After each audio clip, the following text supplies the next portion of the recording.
It was a great privilege for me that I did have the opportunity in a very humble capacity to work for honoring the Indian martyred soldiers.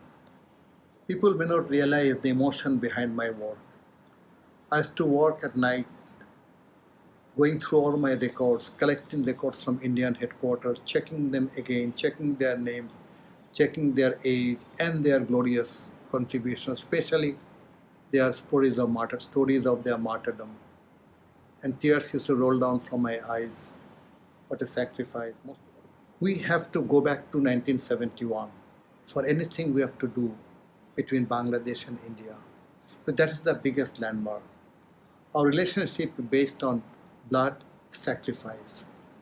We fought the war together like brothers, and we should build our countries and live together as brothers. The greatest victory in world history, where 93,000 prisoners of war had to lay down their arm and bow down their head and make a surrender without any condition. And number two, none of them were hurt. Mukti Bahini or Indian forces didn't do any torture to them. They are PoWs, we could have done anything to them. But when our Mukti Bahini boys were captured, you exactly know what brutal atrocity they did on them. Just to give you one example, the 4-guard regiment crossed over the river Titas into Brahmanbaria, where the Pakistan's division headquarters was there. They entered the headquarters but didn't find any resistance, no firing. They knew the General Saab and his people have run away. When they entered the headquarters in the veranda, they found a terrible thing. 9 Indian soldiers lying on the floor of the veranda. They are all hands tied at the back.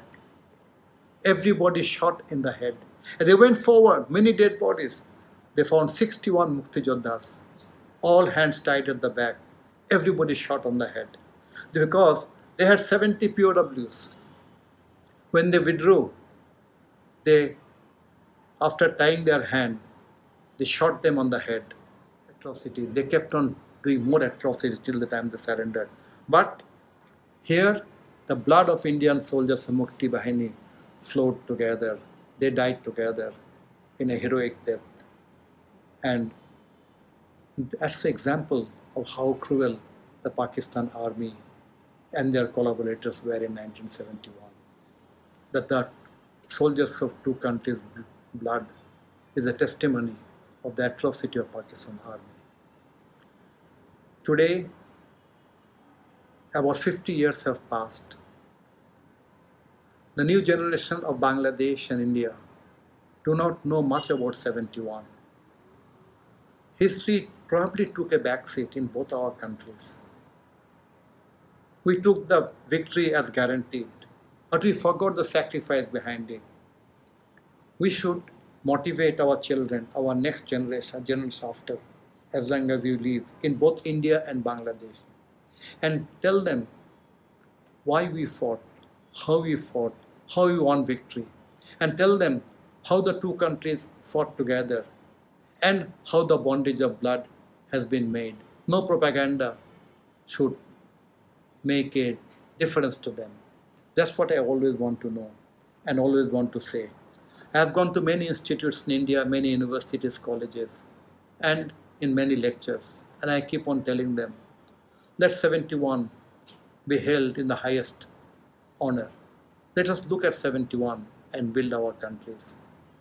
A nation which has been born out of so much of sacrifice should remember their sacrifice. And the nation which was involved in liberating and sacrificing their youth for this country should also look forward for a better relationship and better future, so that the people of our countries can live together peacefully with dignity, honor.